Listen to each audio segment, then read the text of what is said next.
Shalom. Le message que nous allons partager aujourd'hui sera sur l'évangile de Luc, chapitre 6, du verset 43 à 45. Je vais lire. Ce n'est pas un bon arbre qui porte du mauvais fruit, mais ni un mauvais arbre qui porte du bon fruit. Car chaque arbre se connaît à son fruit. On ne cueille pas des figues sur des épines, et l'on ne vendange pas des raisins sur des ronces. L'homme bon tire de bonnes choses du bon trésor de son cœur, et le méchant tire de mauvaises choses de son mauvais trésor, car c'est de l'abondance du cœur que la bouche parle. Amen. Je vous invite à la prière. Merci Seigneur, merci parce que tu nous as donné la vie, merci parce que tu nous donnes aujourd'hui ton message. Seigneur, je te demande de nous donner la sagesse afin que nous puissions bien comprendre le message que tu veux nous donner à chacun de nous.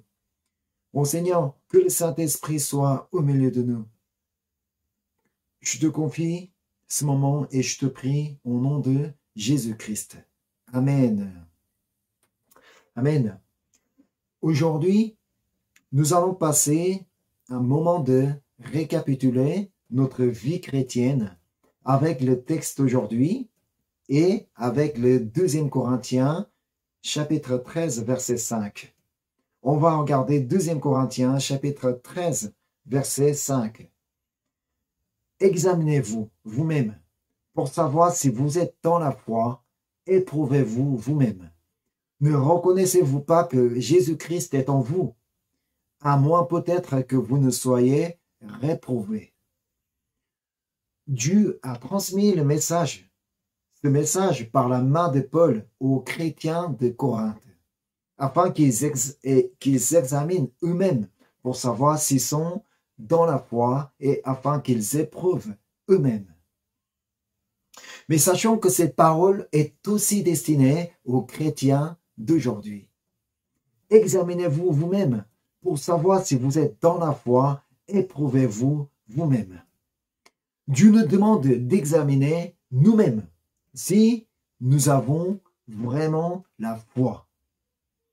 Alors, comment pourrons-nous examiner nous-mêmes pour savoir si nous sommes dans la foi et comment nous allons pouvoir nous éprouver? C'est le passage d'aujourd'hui qui nous offre la réponse. On va retourner au texte aujourd'hui, Luc 6, verset 45. L'homme bon tire de bonnes choses du bon trésor de son cœur, et le méchant tire de mauvaises choses de son mauvais trésor. Car c'est de l'abondance du cœur que la bouche parle.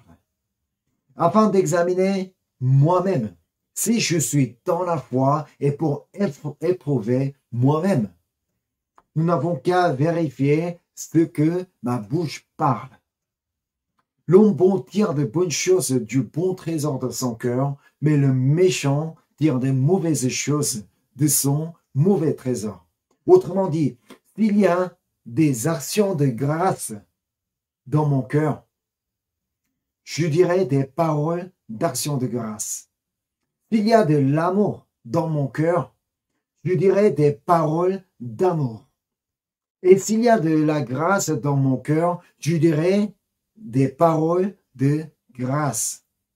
Si ce n'est pas le cas, s'il y a la peur, la crainte, l'inquiétude, la haine, tout ça, c'est ce qui remplit mon cœur, je ne sortirai que des mauvaises paroles.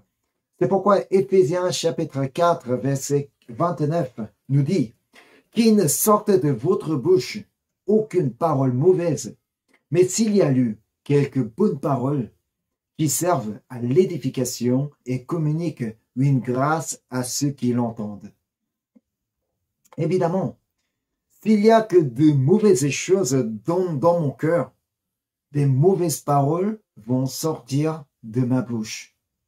Mais dans le cas contraire, je sortirai des bonnes paroles de ma bouche qui communiqueront une grâce à ceux qui l'entendent. Ainsi, si mon cœur est rempli par la foi, qu'est-ce qui se passe? Ce sont mes paroles qui éprouveront ma foi. Alors, comment sont-elles mes paroles aujourd'hui? Qu'est-ce que je dis? Quelles sont mes paroles aujourd'hui? Elles sont des bonnes paroles ou mauvaises paroles? Est-ce que mes paroles communiquent une grâce à ceux qui les entendent? Ou bien mes paroles font-elles oublier la grâce à ceux qui les entendent? De même, il est important d'examiner l'état de notre cœur. Parce que c'est l'abondance du cœur que la bouche parle. Comme l'état du cœur est tellement important que le Proverbe chapitre 4 verset 23 nous dit, Proverbe 4, 23, garde ton cœur plus que toute autre chose, car de lui viennent les sources de la vie. Amen. Dieu nous dit de garder notre cœur, car les sources de la vie viennent de notre cœur. Ainsi, si nous gardons notre cœur, qu'est-ce qui se passe? Nous aurons la vie.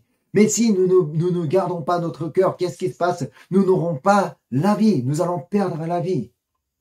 Donc, nous devons garder notre cœur de la tentation du péché. Il nous est si important de garder notre cœur depuis la tentation du péché. C'est pourquoi Dieu a dit à Caïn, qui n'a pas su garder son cœur. On va regarder Genèse 4, verset 7. Certainement, si tu agis bien, tu relèveras ton visage, et si tu agis mal, le péché se couche à la porte, et ses désirs se portent vers toi, mais toi, domine sur lui, domine sur le péché. Nous connaissons bien l'histoire de Caïn et Abel. Un jour, ces deux frères, chacun a offert une offrande à Dieu. Alors que Dieu a porté un regard favorable sur Abel et sur son offrande, mais Dieu n'a pas porté un regard favorable sur Caïn et sur son offrande. Alors, Caïn était très irrité et son visage a été abattu. Dieu lui a posé la question. Genèse 4, 6. Et l'Éternel dit à Caïn, pourquoi es-tu irrité et pourquoi ton visage est-il abattu? Pourquoi Caïn était irrité jusqu'à ce que son visage soit abattu? Parce que Dieu n'a pas porté un regard favorable sur lui et sur son offrande. Et que s'est-il passé quand il n'a pas su dominer sa colère? Il a tué son frère. Tandis que Dieu lui avait déjà dit, le péché se couche à la porte et ses désirs se portent vers toi, mais toi, domine sur lui. Mais comme il n'a pas su dominer sur sa colère, il a commis un meurtre. Pourtant, Caïn n'était pas en colère contre son frère. Ce n'était pas à cause d'Abel qu'il était en colère. Ce n'était pas à cause d'Abel qu'il était irrité. Mais il a fini par tuer son frère. Qu'est-ce que ça veut dire? Lorsque nous commençons à avoir un problème dans la relation avec Dieu, nous ne pourrons plus garder notre cœur. Et comme nous ne pouvons pas garder notre cœur et que nous ne pouvons pas non plus dominer sur le péché, et nous allons finir par porter les fruits du péché. Je vous montre ici une image que les conseillers chrétiens américains utilisent pour la relation d'aide, pour accompagner spirituellement ceux qui sont en difficulté. Comme vous voyez le titre tout en haut, comment l'homme peut changer. Le titre, c'est ça. Comment l'homme peut changer.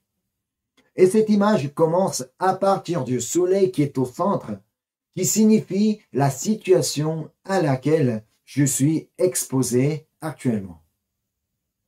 Vous pouvez remarquer qu'il y a un arbre qui porte du bon fruit et l'autre mauvais fruit, alors que tous les deux reçoivent la même chaleur depuis le soleil. En fait, si cet arbre droite porte des épines, ce n'est pas à cause du soleil, ce n'est pas à cause de la chaleur qu'il reçoit. Car dans la même situation, alors qu'ils reçoivent tous les deux la même chaleur, l'autre arbre est en train de porter du bon fruit. En fait, le fait de porter un bon fruit ou un mauvais fruit ne dépend pas de la chaleur, ne dépend pas de la situation actuelle, mais cela dépend du cœur qui est sous la terre. Le cœur est invisible, on ne voit pas, mais le cœur est fondamental de tout ça. Même si on est exposé à la même situation, au même problème, si mon cœur est en bon état, il pourrait toujours porter du bon fruit, mais si mon cœur est en mauvais état, il portera des épines qui pourront blesser mes proches. C'était le cas de Caïn. Quand tu n'as pas porté un regard favorable sur lui et sur son offrande, c'était sans doute parce qu'il avait un problème, parce qu'il y avait un problème à lui. Le problème n'était pas à Dieu. Si tu n'as pas porté un regard favorable, parce que Caïn avait un problème, que ce soit sur lui, sur son offrande. Mais comme il s'est mis en colère contre Dieu, il y a eu une rupture il y a eu un problème dans la relation avec Dieu. Comme il avait un problème avec Dieu, son cœur se trouvait dans le mauvais état en produisant des épines. Donc, il a fini par tuer son frère avec ses épines. Tout de même, ce qui est plus important sur cette image, c'est que le mauvais arbre peut devenir un bon arbre. C'est la croix qui est au milieu de cette transformation. C'est la croix qui joue un rôle fondamental pour cette transformation depuis le mauvais arbre jusqu'au bon arbre. Celui qui reconnaît l'état de son cœur, s'il reconnaît que son cœur est en mauvais état, au lieu de le laisser dans l'état, il faudra qu'il ramène son cœur au pied de la croix afin de poser les questions écrites sous la croix. Je ne sais pas si vous voyez la question qui est écrite en dessus, c'est en anglais, mais je traduis ça en français. Qui est Dieu? Que dit-il et que demande-t-il faire en Christ? Dans tes situations, qu'est-ce que Dieu me demande de faire? Ainsi, le rétablissement de relations avec Dieu est primordial. Car c'est le rétablissement de la relation avec Dieu permettra la restauration de mon cœur. Et quand mon cœur sera restauré, il finira par porter du bon fruit. Vous comprenez? En fait, pour la restauration du cœur, il faut absolument la repentance. Sans passer par la repentance, il n'y a pas de restauration. Si nous avons un problème dans la relation avec Dieu, c'est à cause de notre péché. C'est ce que dit Ésaïe 59, verset 2. Mais ce sont vos crimes qui mettent une séparation entre vous et votre Dieu. Ce sont vos péchés qui vous cachent sa face et l'empêchent de vous écouter. Ainsi donc, nous devons vérifier si nous n'avons pas blessé quelqu'un avec des épines produites de mon mauvais cœur. Mes paroles et mes actions n'ont pas blessé quelqu'un. Est-ce que j'ai pas fait mal à quelqu'un avec ma parole, avec mes actions? Parce que j'avais un mauvais cœur. Et nous devons prier Dieu au pied de la croix. Seigneur, si jamais j'ai blessé quelqu'un avec mes paroles, avec mes actions, pardonne-moi, afin que je ne reproduise pas les mauvais fruits qui font mal aux autres. Alors, quand nous prierons ainsi, quand nous allons nous repentir, Dieu, notre Dieu qui est miséricordieux, pardonnera vos péchés et il renouvellera votre cœur. Parce que notre cœur a toujours besoin de renouvellement afin qu'il soit un bon cœur qui porte de bons fruits. On va regarder Romains chapitre 12, verset 2. Ne vous conformez pas au siècle présent, mais soyez transformés par le renouvellement de l'intelligence, afin que vous discerniez quelle est la volonté de Dieu, ce qui est bon, agréable et parfait. Être transformé par le renouvellement n'est possible que par la croix de Jésus-Christ. Il n'y a pas d'autre solution. Ce n'est possible que par la parole de Jésus-Christ qui est mort pour nous. Plus que nous sommes proches de la croix, plus que nous sommes proches de la parole de Dieu, nous allons pouvoir discerner quelle est la volonté de Dieu, ce qui est bon, agréable et parfait. Dans ce cas, même si ma situation reste toujours mauvaise, même si ma situation reste inchangeable, me paraît inchangeable, intouchable, si mon cœur peut rester toujours bon, si mon cœur peut toujours rester dans le bon état, mon cœur ne sortira que de bonnes paroles et des bonnes actions. Retournons au 2 Corinthiens, chapitre 13, verset 5. Examinez-vous vous-même pour savoir si vous êtes dans la foi. Éprouvez-vous vous-même. Ne reconnaissez-vous pas que Jésus-Christ est en vous, à moins peut-être que vous ne soyez réprouvés. Reconnaître si Jésus-Christ est en moi ou pas n'est pas si difficile. Il suffit de voir quels sont les fruits de ma bouche, quels sont les fruits de mes actions. C'est pourquoi au verset 43 du texte aujourd'hui nous dit, Luc 6, 43, « Ce n'est pas un bon arbre qui porte du mauvais fruit, ni un mauvais arbre qui porte du bon fruit. » Si Jésus-Christ est en moi, il vit en moi, mon cœur deviendra naturellement un bon cœur et il finira par porter du bon fruit. Mais dans le cas contraire, sans Jésus, si Jésus n'est pas en moi, mon cœur ne pourra pas être un bon cœur. Et alors, un mauvais cœur ne portera que du mauvais fruit. C'est ce que dit le verset 44 du texte aujourd'hui. Luc 6, 44. Car chaque arbre se connaît à son fruit.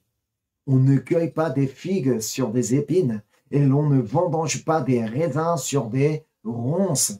Bien évidemment, ça ne marche pas comme ça. Alors, retournons à l'image. Aujourd'hui, que porte-t-elle ma bouche comme fruit? Des fruits du Saint-Esprit comme l'arbre du gauche, ou bien des fruits du péché comme celui de droite? Il n'y a rien de grave si j'étais comme l'arbre droite qui portait de mauvais fruits jusqu'à aujourd'hui. Parce que nous avons toujours la solution pour devenir comme l'arbre de gauche, comme un bon arbre. Nous n'avons qu'à passer par la croix de Jésus-Christ en repentant tous nos péchés. Ainsi, notre cœur pourra être transformé par le renouvellement pour qu'il devienne un bon arbre qui porte que du bon fruit. Alors, si vous désirez être un bon arbre qui porte du bon fruit, remplissez votre cœur de bonnes choses. Alors, quelles sont ces bonnes choses avec quoi nous devrions remplir notre cœur? Tout ce qui vient de Dieu est bon, parce que Dieu est bon. Que se passe-t-il si mon cœur est rempli du Saint-Esprit qu'a envoyé notre Dieu? On va regarder Galates 5, verset 22. Mais le fruit de l'Esprit, c'est l'amour, la joie, la paix, la patience, la bonté, la bénignité, la fidélité, la douceur, la tempérance. Amen. Alors, demandez toujours la plénitude du Saint-Esprit. Étant passif, on ne peut pas être rempli de Saint-Esprit. Il faut demander, il faut prier Dieu pour que vous soyez remplis du Saint-Esprit. Il est difficile qu'un cœur soit mauvais pour celui qui est rempli du Saint-Esprit. Et il est aussi difficile de porter du mauvais fruit pour celui qui est rempli du Saint-Esprit. Donc, si on est rempli du Saint-Esprit, on ne portera que des fruits comme l'amour, la paix, la joie, la patience, la bonté, la bénignité, la fidélité, la douceur et la tempérance.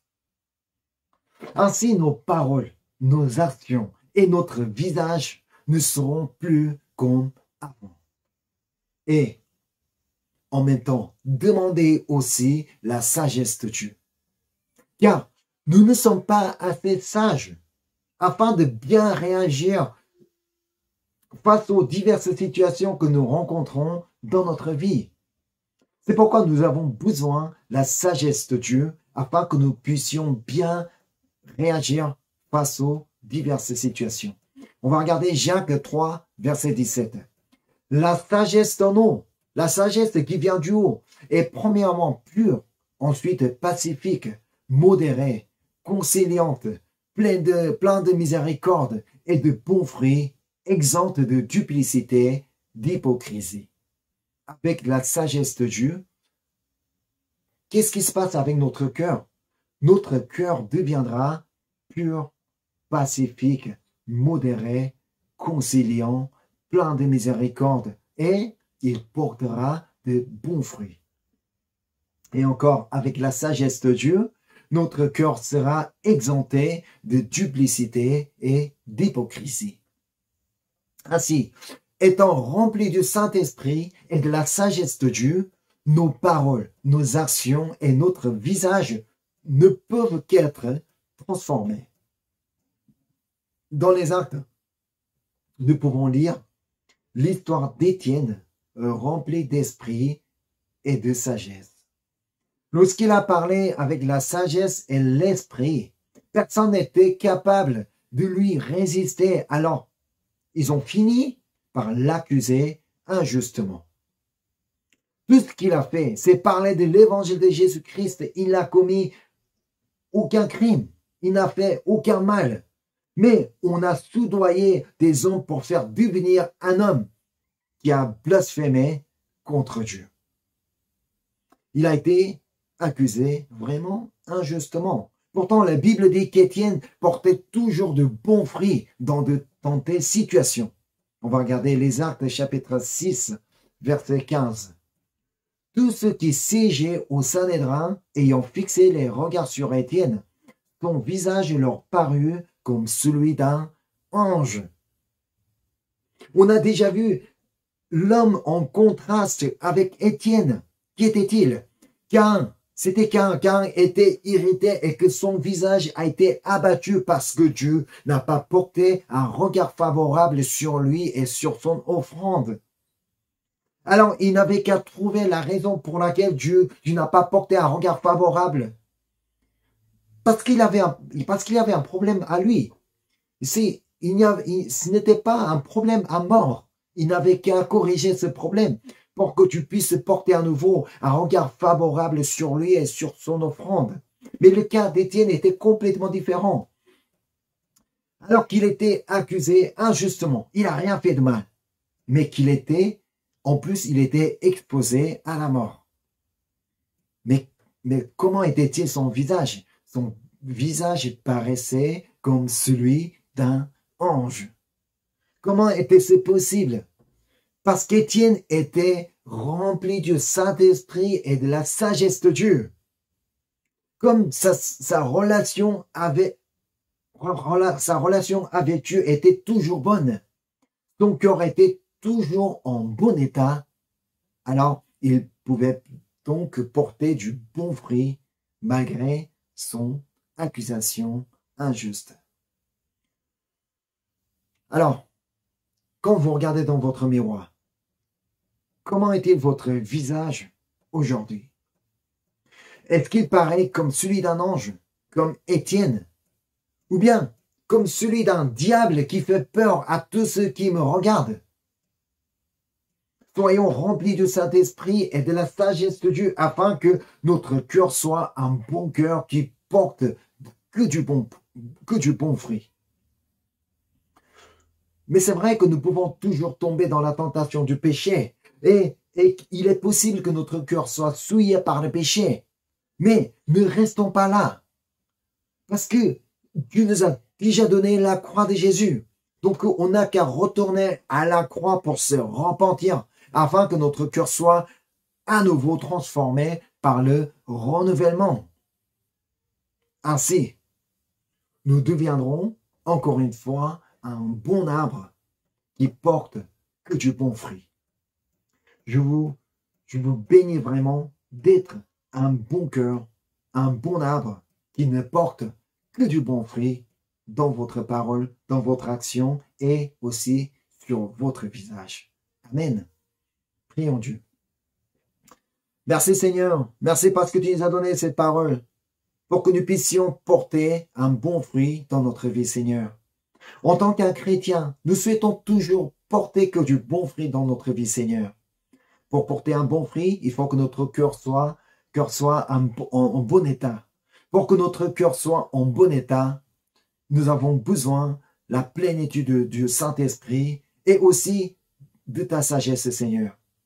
Donne-nous le Saint-Esprit, remplis-nous du Saint-Esprit et remplis-nous aussi de ta sagesse, Seigneur, afin que nous puissions porter que du bon fruit dans notre vie, Seigneur.